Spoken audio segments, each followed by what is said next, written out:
নমস্কাৰ, আপোনালোকক স্বাগতম জনাইছোঁ ড্ৰিম জব চেনেলটোলৈ। তো আশা কৰিছোঁ আপোনালোকে সকলোৱে SSGD 2025 বৰ্ষৰ ফাইনেল চিলেক্টেড লিষ্টখন ইতিমধ্যে চালে বা আপোনালোকে লাভ কৰিছে। যদিহে চোৱা নাই তেন্তে ৱেবছাইটলৈ গৈ চাব পাৰিব।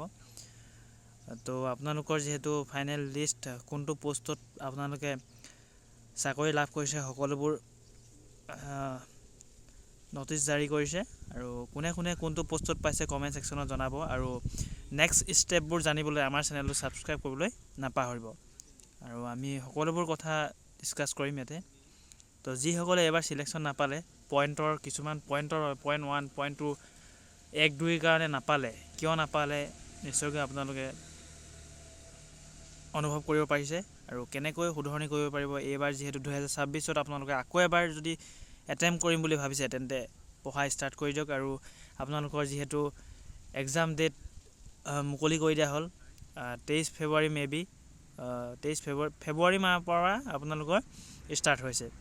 কাট অফ হাই নে ল' আপোনালোকে নিশ্চয়কৈ জানিছে। কাট অফ এইবাৰ মোৰ মতে যোৱা বছৰ বা আগৰ বছৰ 2 বছৰৰ আগৰ কথা, সেই 2 বছৰ আগৰ পৰা আমি যোনটো এক্সাম দি পাছ কৰি আছিলোঁ তাৰ মতে পোষ্টৰ মতে আমি ল' বুলি ভাবিছোঁ। ঠিক আছে, আপোনালোকৰ মতামত দাঙি ধৰিব। মোৰ মতেতো ল' হয়, যিহেতু আমি 2023ত দিছিলোঁ। 23ৰ কাট অফ অলপ হাই আছিলে। মেবি CISFৰ পোষ্টৰ বাবে কৈছোঁ। CISFৰ পোষ্টৰ এই বছৰত BSFৰ ঠিকে আছে, 23ৰ সমানতে গৈছে। CISFৰ এইবাৰ কম গৈছে। বাকী পোষ্টৰো ইমানো বেছি যোৱা নাই, লেখত গৈছে বা ল' কেটেগৰী ধৰিব পাৰি। তো এপইণ্টমেণ্ট কেতিয়া দিব? এপইণ্টমেণ্ট আপোনালোকক যিহেতু দিয়া হ'ব বেছি দিন নহয়, খুব বেছি আপোনালোকে ধৰি লওক 2 সপ্তাহ 3 সপ্তাহৰ পিছত আপোনালোকে এপইণ্টমেণ্ট আপোনালোকৰ জিমেইলত পাব, নহ'লে এসপ্তাহৰ পিছতো পাব পাৰে।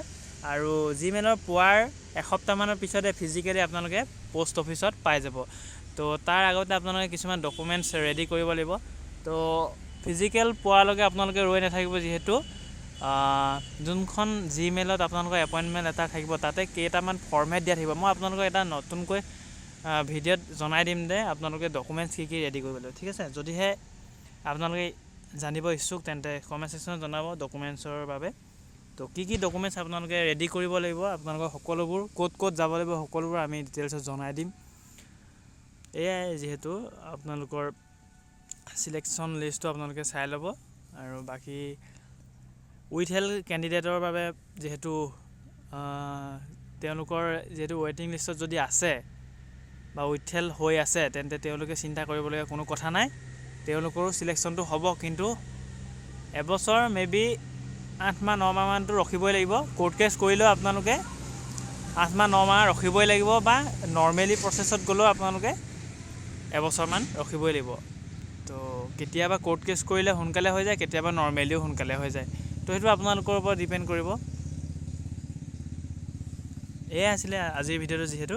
তো আগন্তুক দিনলৈ ভিডিঅ'সমূহ পাই থাকিবলৈ বা আপোনালোকে যদি ডকুমেণ্টৰ ভিডিঅ' লাগে তেন্তে নিশ্চয় কমেণ্ট ছেকশ্যনত জনাব। তো নেক্সট লগ পাম, ধন্যবাদ।